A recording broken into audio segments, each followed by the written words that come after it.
સૌથી મહત્વના સમાચાર રાજકોટથી જ્યાં ગેમ ઝોન અગ્નિકાંડને લઈને કોંગ્રેસે વિરોધ પ્રદર્શન શરૂ કર્યું છે।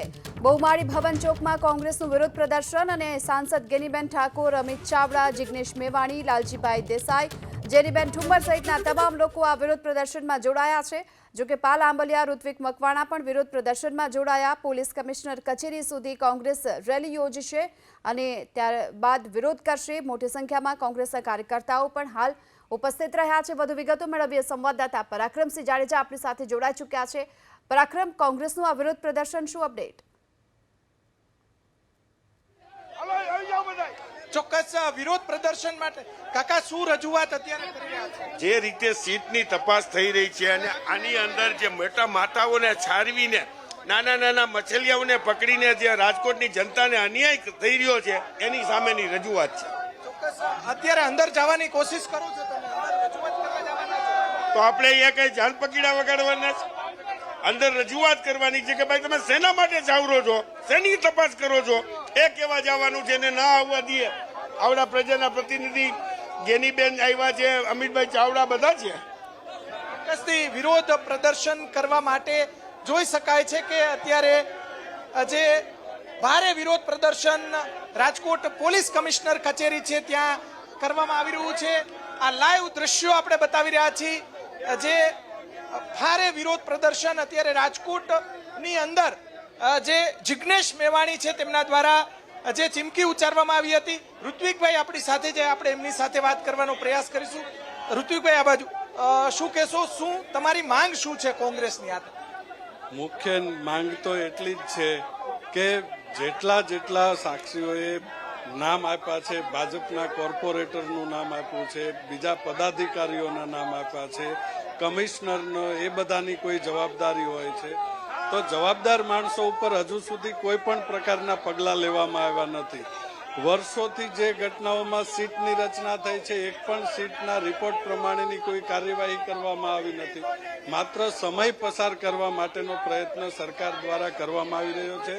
ભારતીય જનતા પાર્ટીના પદાધિકારીઓને બચાવવા માટેનો પ્રયત્ન કરવામાં આવ્યો। મોરબીની નગરપાલિકા સુપરસીડ થઈ શકતી હોય તો આ ઘટનાની અંદર રાજકોટ કોર્પોરેશનની પૂરેપૂરી જવાબદારી છે, તો રાજકોટ કોર્પોરેશનને પણ તાત્કાલિક ધોરણે સુપરસીડ કરવું જોઈએ અને એના આધારે એના જે જવાબદાર પદાધિકારીઓ છે એ તમામ પણ આજે જેલમાં હોવા જોઈતા હતા, એના બદલે તમામ પદાધિકારીઓ મેલમાં છે। પૂર્વ ધારાસભ્યોની સાથે કોંગ્રેસના જે ચાલુ ધારાસભ્યો છે, સિટિંગ ધારાસભ્યો છે, એ પણ પહોંચ્યા છે। દ્રશ્યો આપણે બતાવવાનો પ્રયાસ કરીશું। જોઈ શકાય છે કે અંદરની તરફ જવા માટેનો પ્રયાસ કરવામાં આવી રહ્યો છે। જોઈ શકાય છે કે જે રીતે રજૂઆતો કરવામાં આવી રહી છે, લાઈવ દ્રશ્યો। પીરજાદા સાહેબ, તમે પણ આવ્યા છો, શું માંગ છે તમારી? પીડિતોને વળતર મળે અને એસઆઈટી જે સરકારે હિસાબપોથી માટે કરી છે, એસઆઈટીના બદલે બીજી તપાસ આપવી જોઈએ અને જે ભ્રષ્ટાચારીઓ છે તે ભ્રષ્ટાચારીઓને ખુલ્લા પાડી અને એના અમે પગલાં લેવા જોઈએ। પૂર્વ ધારાસભ્યો અત્યારે પોલીસ અને જે અગ્રણીઓ વચ્ચે અંદર જવા માટે માથાકૂટ ચાલતી હોય તે પ્રમાણેના દ્રશ્યો અત્યારે સામે આવી રહ્યા છે। કહી દો, બધા કમિશનરને મળવા જશે। આ અગ્નિકાંડમાં થયેલા જે ગુનેગારો એને પકડવા જોઈએ, એ પકડતા નથી। ભ્રષ્ટ ભાજપ સામે અમારી લડાઈ છે। પીડિતોને ન્યાય અપાવવો જોઈએ, પીડિતોને ન્યાય મળતો નથી એની સામે અમારી લડાઈ છે।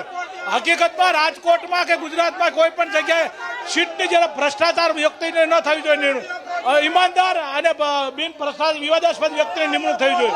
ત્યારે વિવાદાસ્પદ ભારે વિરોધ પ્રદર્શન જે યુવાનો છે તેમના દ્વારા કરવામાં આવી રહ્યો છે। અંદરની તરફ જવા માટેના તેમના પ્રયાસો છે। અત્યારે લાઈવ દ્રશ્યો આપણે બતાવવાનો પ્રયાસ કરીશું। ધારાસભ્ય અમિતભાઈ ચાવડા છે, એ પણ અશોકસિંહ, શું રજૂઆત છે? રાજકોટ પોલીસ કમિશનર અડિયાલવાળા ભારતીય જનતા પાર્ટીના કયાગરા કાર્યકરની જેમ વર્તી રહ્યા છે। તમે જોવો છો કે પેશન્ટ પણ એક અમારી સાથે આવેલું છે અને અમને દાદાગીરીથી પોલીસ અંદર પ્રવેશવા નથી દેતી। અમારી ન્યાયની રજૂઆત છે અમારી માંગણી એટલી જ છે કે અમને પોલીસ કમિશનર કચેરી સુધી બધાને પ્રવેશવા દેવામાં આવે. માત્ર અમારા આગેવાનો પોલીસ કમિશનર ચેમ્બરમાં 10 લોકો જશે, પણ પોલીસે ગેટ ઉપર રોકી લીધા છે અને ભારતીય જનતા પાર્ટીના ઇશારે પોલીસ સાથે સાંસદ પણ છે તમારી આ પોલીસ સાથે અમારે ઘર્ષણ થઈ રહ્યું છે. પોલીસ સતત અમારી ઉપર એક પ્રકારનું જુલમ કરી રહી છે. બેન, શું રજૂઆત છે? અંદરની તરફ નથી જતા. આજે અગ્નિકાંડમાં ન્યાય મળે એના માટે રજૂઆત કરવા આવ્યા છીએ પોલીસ કમિશનરને. પણ ભાજપની તાનાશાહી સરકારમાં લાગે છે કે કમિશનર પણ ભાજપના ગુલામી કરતા હોય એવા આજ વિરોધ પક્ષના નેતાઓને અંદર જવા માટે નથી દેતા. રજૂઆત કરવા માટે આપ જોઈ શકો છો ઘર્ષણની પરિસ્થિતિ ઊભી કરે છે. અમે આંદોલનકારીઓ છીએ, આતંકવાદીઓ છીએ. વિરોધ પક્ષ તરીકે અમે અમારી ફરજ બજાવવા આવ્યા છીએ અને અમારી રજૂઆત કરવા આવ્યા છીએ. ચોક્કસ ભારે વિરોધ પ્રદર્શન અત્યારે પોલીસ અંદરની તરફ જવા નથી દેતા તેવો જોઈ શકાય છે. એવા દ્રશ્યો સામે અગ્નિકાંડને લઈને કોંગ્રેસના નેતાઓ છે તે અત્યારે પહોંચ્યા છે, ધારાસભ્યો પહોંચ્યા છે. લાઈવ દ્રશ્યો આપણે બતાવવાનો પ્રયાસ કરીશું. જોઈ શકાય છે કે અત્યારે જે સાંસદ ગેનીબેન ઠાકોર સહિતના ધારાસભ્યો છે એ પણ પહોંચ્યા છે અને પોલીસ અંદરની તરફ કોઈ પણ કાળે તેમને લવા દેવામાં નથી આવતા. આ રીતે યુવાનો પણ વિફર્યા છે. એ દ્રશ્યો આપણે બતાવવાનો પ્રયાસ કરીશું. જોઈ શકાય છે કે યુવાનોની અંદર જબરજસ્ત આક્રોશ સાથે યુવાનો અત્યારે પહોંચ્યા છે. લાઈવ દ્રશ્યો આપણે બતાવવાનો પ્રયાસ કરીશું. આ તરફ રસ્તા રોકો આંદોલન થાય એવા એંધાણ વર્તાઈ રહ્યા છે. જોઈ શકાય છે કે કોંગ્રેસના જે યુવાનો છે એ અત્યારે પહોંચ્યા છે. લાઈવ દ્રશ્યો આપણે બતાવવાનો પ્રયાસ કરીશું. અંદરની તરફ ન જવા દેવામાં આવતા અત્યારે જે રસ્તા રોકો આંદોલન થશે. જોઈ શકાય છે કે રાજકોટના જિલ્લા પંચાયત જે ચોક આવેલો છે ત્યાં રસ્તા રોકો આંદોલન કરવામાં આવી રહ્યું છે અને પોલીસ સાથે જે ઝપાઝપી થાય તે પ્રમાણેના દ્રશ્યો અત્યારે સામે આવી રહ્યા છે.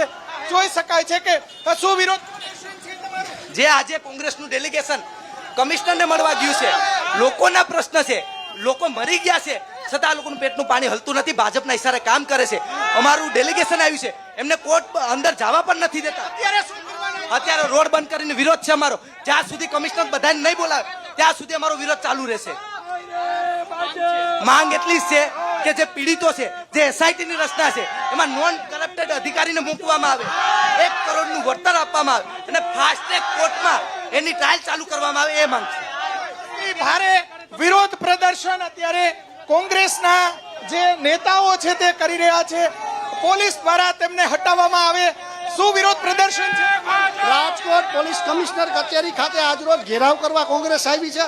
ગુજરાતના ધારાસભ્ય અને સાંસદ શ્રી અમારા ગેનીબેનની આગેવાનીની અંદર જે અગ્નિકાંડની અંદર 28 લોકો જ્યારે હણાઈ ગયા હોય ત્યારે એ લોકોની સામે જે તપાસ કરવી જોઈએ એવી એસઆઈટીની જે રચના કરવામાં આવી છે, એસઆઈટીમાં અમને વિશ્વાસ નથી, જે અધિકારી છે એમાં વિશ્વાસ નથી. ત્યારે કોંગ્રેસની એવી માંગ છે કે સારા નિષ્ઠાવાન અધિકારીની નિમણૂક કરો અને પીડિતોને ન્યાય આપો.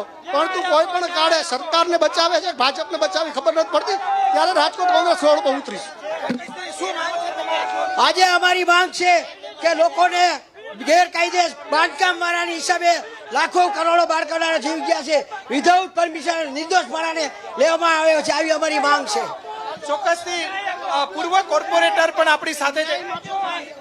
આજે અમારી માંગણી હતી પોલીસ કમિશનર શ્રીને એક આવેદન પત્ર આપવાનું હતું, 1 કરોડ રૂપિયા પીડિત પરિવારને આપવાના અને બીજું કે જે પદાધિકારી